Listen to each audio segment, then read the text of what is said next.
And now I want you to hear some stories and welcome Jean Gatt and her husband Bob, and they're going to come up here and tell you some stories of their experiences with Daniel Berrigan.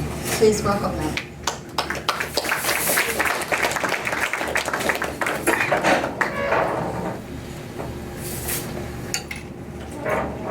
Thank you. Don't know quite how this works. It looks like it works fine. And you can take it off, I think, too, and hold it. Yep. You can. I think it comes off the stand, and you can take it off and hold it, or Yeah. whatever. You know, fling it over your shoulder like a rock star. I'm not a rock star. Okay. Bob and I knew Dan Berrigan at Cornell in Ithaca, New York in the late 60s and 1970 when we were not married at that time, but we're together. But that's another story. I lived in a commune. I was a graduate student and lived in a commune, with a Catholic commune. I was the non-Catholic of graduate students. And we were not particularly politically active at that point, except that the whole environment was so political. But Dan was a friend of ours and came to have dinner with us a number of times. I remember once it was my night to cook, and he was talking with the other people in the house about spiritual things and political things and his poetry, and I interrupted, the terrible thing to ask some rather mundane question about dinner, and he said, what difference could it possibly make? And I was quite offended. I thought, well, if we weren't going to feed you, you would care. So it was kind of interesting. Another thing that happened in the house was that we were asked to have a former priest and former nun who had just gotten married come and stay with us. And we were real excited about that and really quite disappointed to find we were in our 20s and, real hip people, that they were the most ordinary middle-aged people you could have imagined, just a very middle-aged couple. And another thing I remember was taking a walk with Dan and Caroline, one of our housemates, in a park, and talking about the young people, and he was talking about his feeling close to young people, and we were talking about the excitement of the world for young people at that time with sex, drugs, and rock and roll. And he got rather pensive and said, that's something I'll never have in my life because I can't risk it because of my work. And it really gave me more of a sense of his being a real person than a lot of his public speaking and the intensity of his conversations. My last memory of him really is, it was probably right after he was convicted and was on the run, was supposed to be in jail, and he came to a rally in a big building at Cornell and was speaking, and suddenly didn't end the speech, he just disappeared. And he had a real flair for the drama of that, but it was also certainly very real. But it was a great part of my life to know him and to have him involved. I'm looking forward to hearing from Bernie, who worked with him and knows a lot more about him. But Bob is going to say a couple things about his memories of Dan, too. I'll switch to you. Yeah. Well, just a few snippets. We came to the Cornell campus in the late 60s, and Cornell was kind of considered the Berkeley of the East Coast, so there was a lot going on. But I saw Father Berrigan around campus quite a bit, and he always had an entourage and people following him, and he was an important figure for so many people. A year later, after I was having existential issues, you might say, I went and sought out Father Berrigan. I asked him to help me and kind of weigh in on the conflicts I was having. And I don't remember exactly any specific advice that he gave me, but I remember that he was a welcoming presence and made space for my confusion, which I appreciated. One event I remember at the time, there was Swami Satchidananda. Does that ring a bell for anybody? Yes. Brother David, Stendhal Rast, and they were traveling with a rabbi, and the three of them went around making presentations. And so one morning, Dan was the Catholic priest at the I don't remember if it was the Newman Center or what it was called, some religious center. And so it was his watch. He was supervising the activity for the day. And so we're all there doing yoga and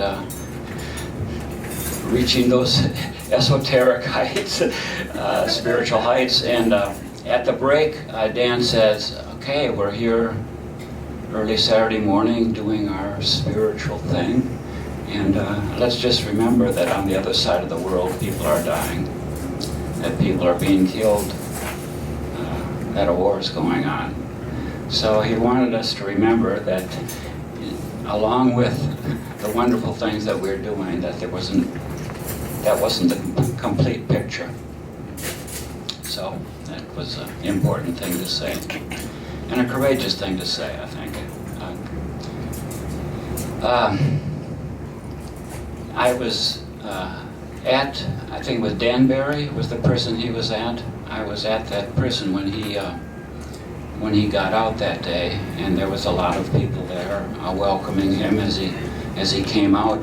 But one of the stories that were circulating that our friend Nancy talked about was that he helped the dentist in his work, and that the prisoners wanted him to be in there while the dentist was working, because just his being there made them feel better, this kind of thing. The last thing I'll say is from the trial of the Catonsville Nine. Dan made a presentation of that after his release. And I remember one of the lines from that play.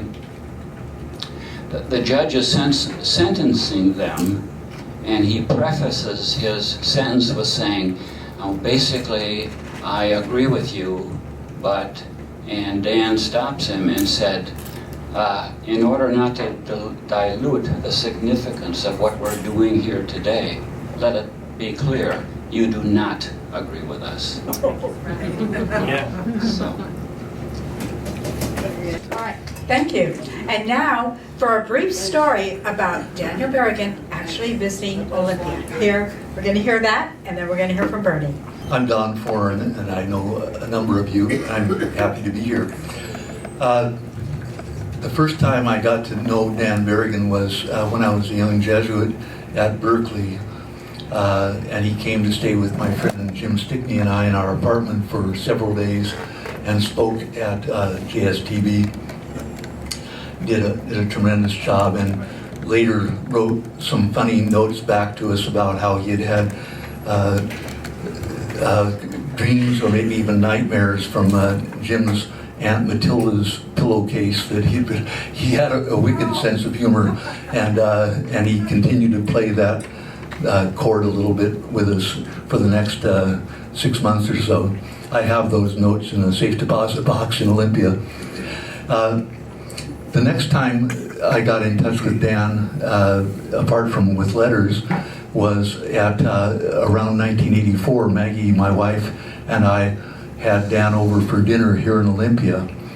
And he came to our home and spent an evening with us. He had just put on the movie The Mission.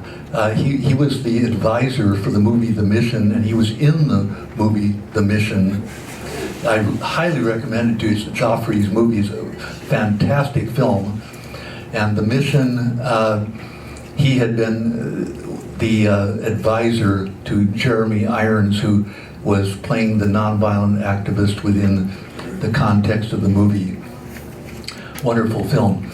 And when Dan came over, we talked to him about it, and the fact that he had only one word in the movie, his word was no. And we kidded him about that and talked with him about it. And he was reluctant to talk about his advising role or anything about the film or anything about Hollywood or that experience at all. And so we just kind of let it go a little bit. But wonderful person, wonderful man. And I wanted to just, I'd written a poem, a very short poem for Dan on his 82nd birthday. He lived to be 94, as you know. But on his 82nd birthday, May 9th, 2003, I wrote him this poem. We own an old Larson, not anymore, but we own an old Larson. It was old when we got it, but it's managed to pull daughters and friends around the lake, gladdening our summer days with laughter and joy. Dan owns no boat, but someday, soon he'll have one. It will be rough-hewn, Corita bright, powered by a constant, gentle breeze. For though no one walks waters, Dan deserves a boat, a modest bark on which he who never would retire, whose resistance is an act of love, driving him forward at improbable angles, might sail ever on with passion, wit, and grace. Thank you. Let's hear from Bernie Meyer. Thank you very much. And Chris, thank you for initiating this and organizing it so beautifully. Wonderful.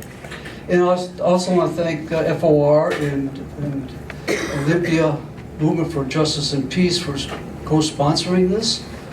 To me, it's pulling us together as a community for our mission, which continues all the time. And of course, Traditions here hosting this is they've done so many times for all of us, and in particular for me, for several different occasions. I'm very appreciative of all this.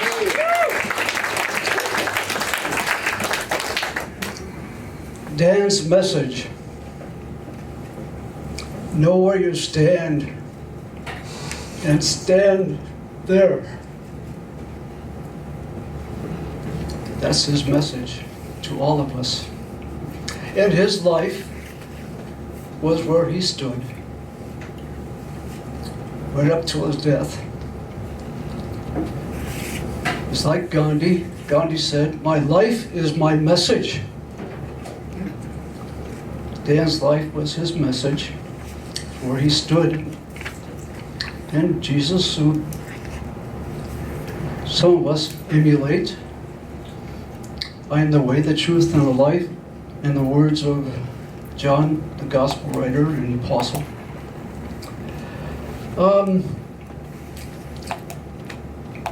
So we want to reflect on Dan, but Hit and Stay is with Dan, but beyond Dan in many ways. And it's kind of a yin-yang type thing. You'll see and experience this tonight, I hope. Dan being a very focused and particular person. The Hit and Stay is about a lot of ordinary folks like you and me who chose to go a path that somebody showed us, but we had to find our own way to where we stand. We want to apply it now, where climate change and nuclear war between Russia, China, and the United States is quite possible. There's another person's name I want to mention that you'll hear in my brief presentation where I'm already frustrated because I won't be able to say too much. And you'll see him in the film, George Michie. George Michie was part of the Catonsville Nine along with Dan and Phil Berrigan. Picture there is Dan and Phil Berrigan as priest at Catonsville where they're burning napalm and draft records. George was with that, but he also had a knack for critiquing and criticizing, and there's a lot of humanness that the Hit and Stay movie will show. So I'm trying to orient you now to not just looking at Dan as a wonderful person, which he was, but look at what you see in this movie, this documentary, and how it changed over the 6-7 years that it represents, how things changed radically, but kept the ideals right there too. My experience with Dan began in '65, more or less. I was ordained a Catholic priest in '65. I was growing in consciousness about social issues. And Dan Berrigan was a Jesuit priest who was sent to Latin America because Cardinal Spellman did not like what he was saying about peace. And there was a big reaction to that, and Spellman had to have him come back in 4 months. It's such a strong reaction. And Dan even got radicalized more in Latin America because he was looking with the poor people in Latin America. And he kept going. In '67, '68, I joined the clergy intern program. I had spent 7 years in a seminary, semi-monastic lifestyle. Didn't train us much about social activism, about justice and peace, how to do it there. And Dan kept catching my attention. Going to Latin America was a beginning. '67, '68 was a critical year in many ways, certainly was transformative for me. Martin Luther King was killed on April 4th, 1968. Phil Berrigan, part of the part of the Baltimore 4, before that, and poured blood on a draft board in Baltimore, and got arrested. Got out on bail. His trial was right around that time, in April of '68. And his sentencing, after being convicted, was to be in May 27th. So he intended to do another action, which led to the Catonsville 9 action, which Hit and Stay begins with, caught attention across the world. These basically Roman Catholic priests, nuns, and lay people burning files from the draft board in Catonsville, Maryland, where they stood around and waited. You'll see more about this. Caught my attention. King was killed on April 4th that year. Bobby Kennedy was killed in June 5th, I believe, in California at the Democratic thing, where I think Bernie Sanders was also assassinated in my mind. Figuratively speaking, of course.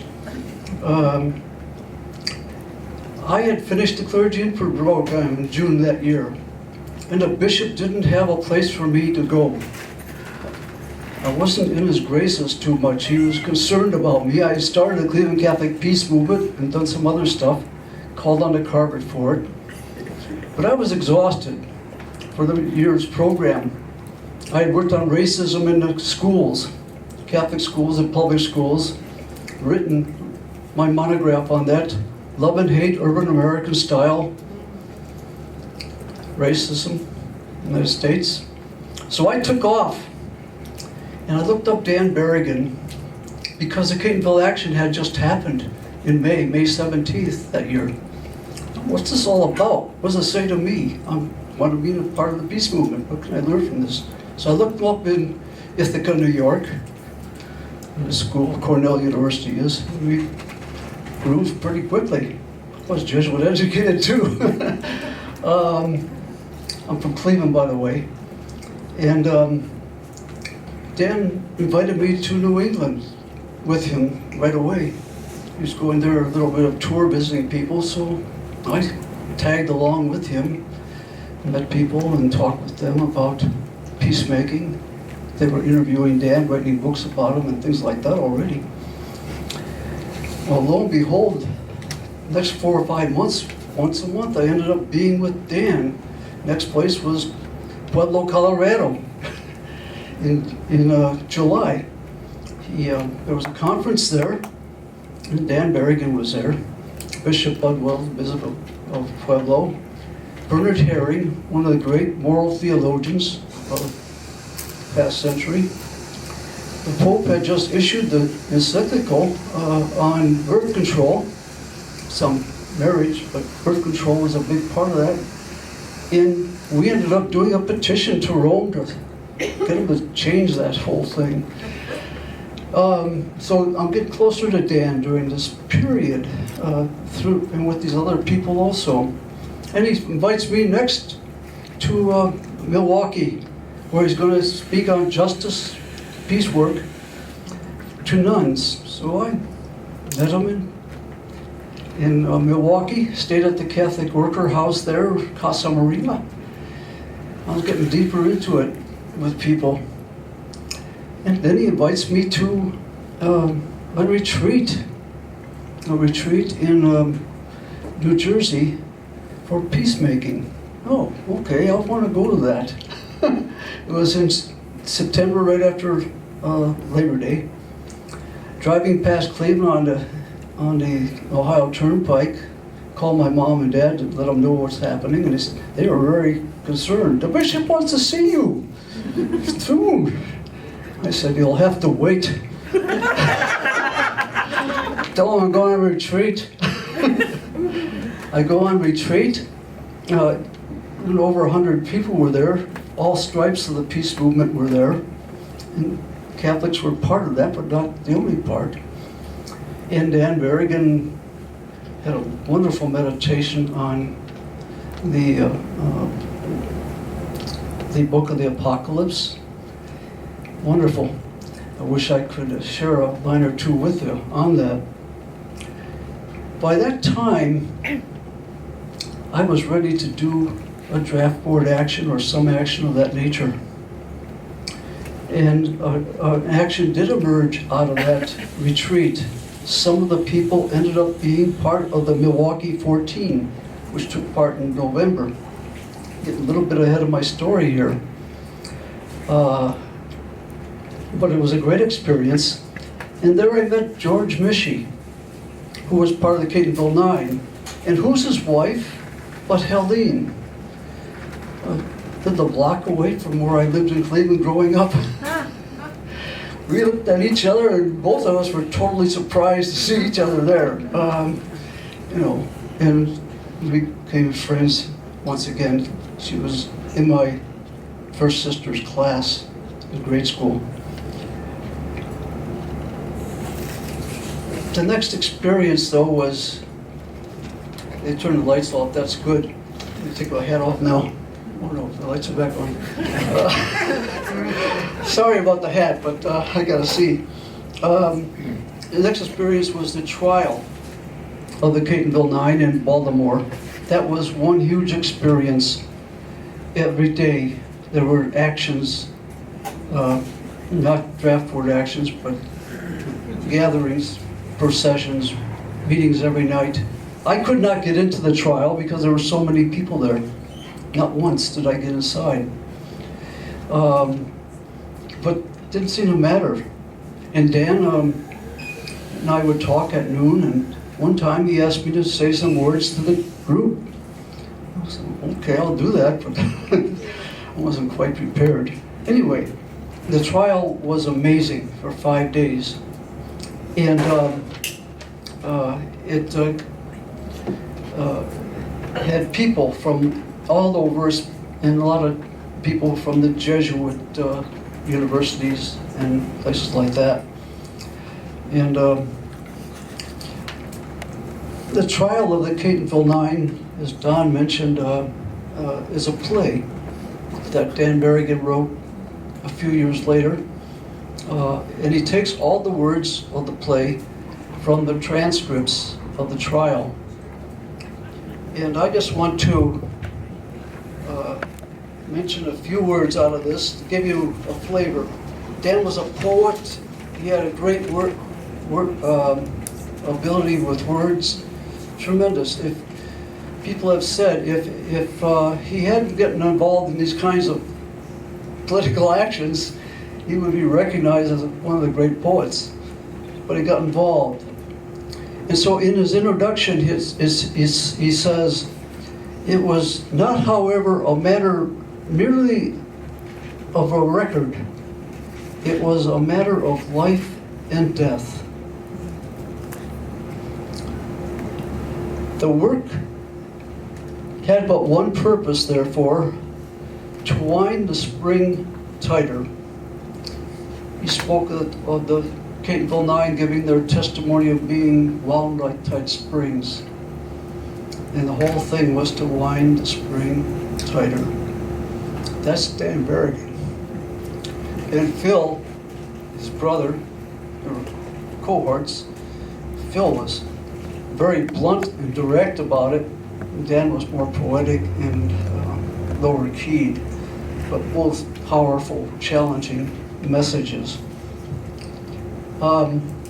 So, like I said, after that retreat in September, had made the decision to be part of an action. But I had to go back to Cleveland to bring my co-peace workers, Cleveland Catholic peace people and others, up to speed on what is happening to me, and I would hope they would take part in that, and they did. So I did not take part in the November Milwaukee 14 action, where they burned draft records in Milwaukee, stood and were arrested like the Catonsville Nine. George Michie came through town, again, a member of the Catonsville Nine. We spent the whole night talking about the fact that the Roman Catholic bishops were not doing much, if anything, to speak to the war in Vietnam, as well as the racism in this country. So we decided to take on the church, we in Cleveland, and that action took place in January 30th, 1969. Another priest and I were arrested at the cathedral for challenging the church. What a story. George had a big part in that, of course. He stimulated it by coming and talking. His background is family's a community labor organizer, and he's, as you'll see, pretty outspoken type guy. I took part in the DC 9 action in March of '69. 9 of us went into the Dow Chemical office in Washington, D.C. on a Saturday. We broke in, hung up pictures of napalm children, put our own blood on the floor and walls, smashed office equipment, and threw files out of the 4-story window. Oh, yeah. Huh? Oh, yeah! Yeah. I could not have done much to that smashing. That's pretty blunt, hard news. I could support it though. I led the media there. The Washington Post was across the street, and we were in the lobby waiting for the action to happen. We weren't, the 9 of us were not much at this kind of thing before. We never had much training in this. And we had a way to tape the window, so when we cut the glass out to throw the files out, it wouldn't hurt anybody below. But they taped the wrong window on the wrong side of the building. So we were waiting, and the media people were getting antsy. And finally, a window got smashed, and I said, "There's your action, go to it." And they did. Well, getting ready for our trial in January of '70, we took the Dow Chemical 1968 annual report and made it a more complete report. Oh, yeah. In it are pictures of napalm children and things like that, as well as some of the letters that came out the window. And it's letters and stories about I.G. Farben and Dow and other companies that worked together during World War II and related to each other before and after. So this is our report. We put this together. Half of it's about us and peacemaking, the other half's about Dow. I did not know much about Agent Orange at that time. I did know something from people from Vietnam I had met around speaking engagements. But this is about Agent Orange dioxin. If you want to know about it, this is an excellent book. It's still affecting people. I was there in 2009, the 40th anniversary of our Dow Chemical Action. What is the title of the book, Bernie? The title is Agent Orange, Collateral Damage in Vietnam.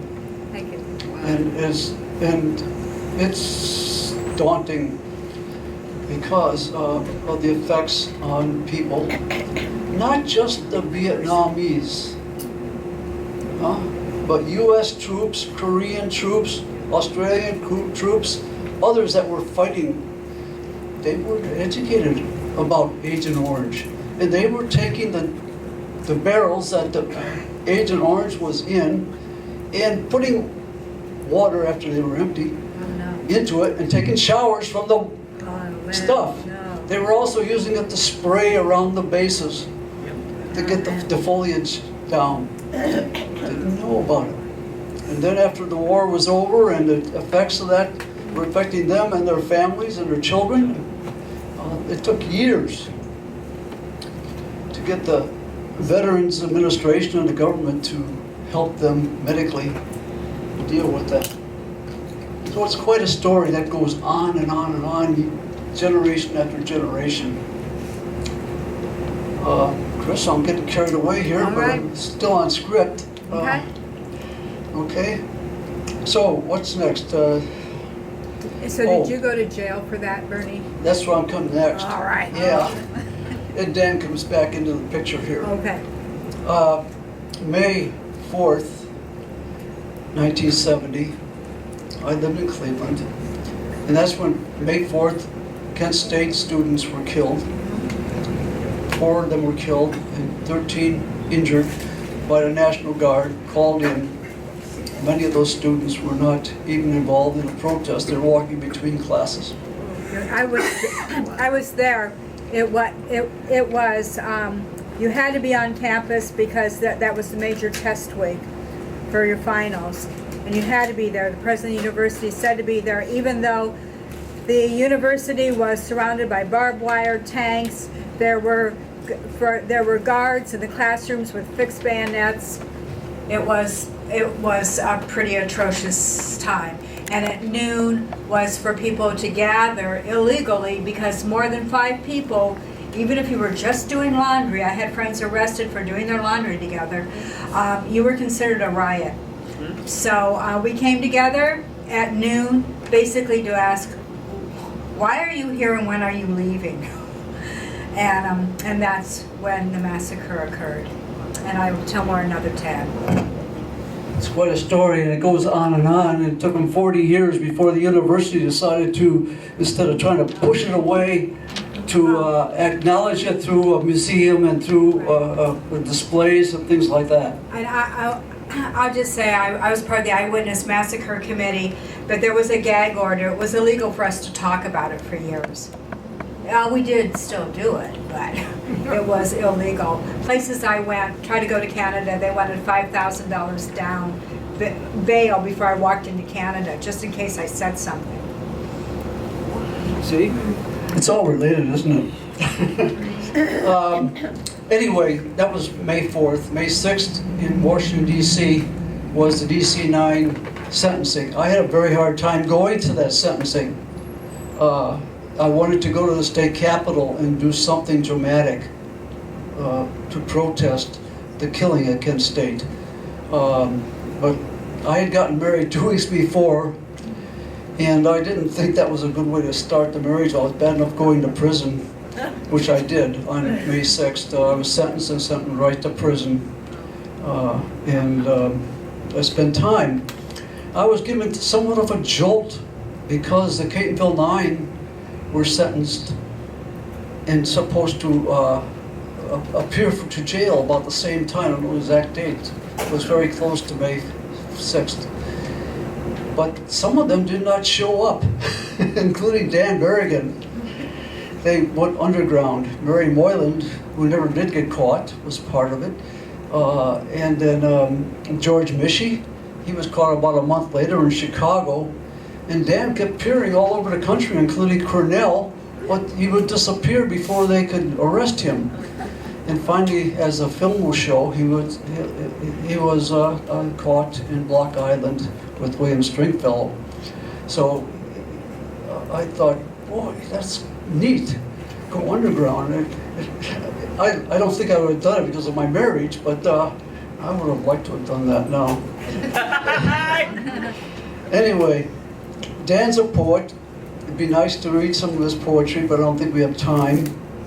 In my book, The American Gandhi, he did a short quote, and I quote him, but there's no time for that. In the what do you call it? The promotions, he says, "Thank you for the India itinerary, splendid, eloquent, of great value in a dark time." That's Dan's statement here, and there's other ones. In my visits to Dan, he was always bringing up the dark times, and they got darker as the years went by, from his point of view, and I think I share that. So that's Dan's style. Hit and Stay. It goes from 68 to 74. Dan died April 30th this year. So the actions went on, and there's a whole set of actions called the Plowshares Movement, started in 1980 with both Berrigans and others again. So there's a lot of story that you're not going to see here. Bringing back George Mischie. George is quite a guy. He lives in Minnesota, and with his wife and children. And I've seen him from time to time. And he showed up one night in Seattle about 7, 8 years ago. I can't remember the year. And he said, called me up Friday night, "Bernie, I'm here in town. I'm on my way to Alaska. Come on, let's go." I had just gotten back from Burning Man, and I was not ready for anything except catching up with things here. So I said, "George, I'd like to do that. I'll meet you in, not Fairbanks, but the other big city." Anchorage. Anchorage, thank you. I met him up the Thursday after that, and we drove together. And that was one heck of an experience. I've always wanted to go to Alaska, and I'd love to visit. And it was September, so it was getting into winter season, and every place we went, people were having parties because summer season's over and the tourist season's over, but we crowded on the tail end of it. But the thing about that trip was George. His health wasn't great. He could hardly walk up a hill. He's a big husky guy, and he wasn't in great health, but he was still doing this trip. And his stories, all the way he drove from there to Seattle, telling stories. I got the subject matter listed on a page and a half legal size of the various topics, and a lot of things he criticizes about the movement that I'm part of. Of course, he's part of it and he supports it, and he's not being negative, he's just saying it's not perfect, and so on. So it was a great experience to be with him during that. And that's the point of this film. George is a big part of producing the film. He knew Joe Tapia, and Joe caught his liking. And what George wanted to indicate is that it's not just the Berrigans, as great as they are. It's a lot of people. It's us. And that's what Hit and Stay is. It's about us. I got caught on the tail end of the interviews for it. Joe Tapia never made it to the West Coast. I happened to be with George on the East Coast just before they were putting it together. And so I got interviewed. I got one line in this documentary, and I think it's one of the most important lines for what it says. And you can watch for it. Anyway, there's so much I'd like to share. I just skimmed over it here. But thank you for listening and coming. Thank you, Bernie. Thank you, everyone, for coming. OMJP for being a part of this with Fellowship for Reconciliation. We hope to participate more with OMJP and other groups in our community because, as Bernie says, it's not just one person, it's all of us.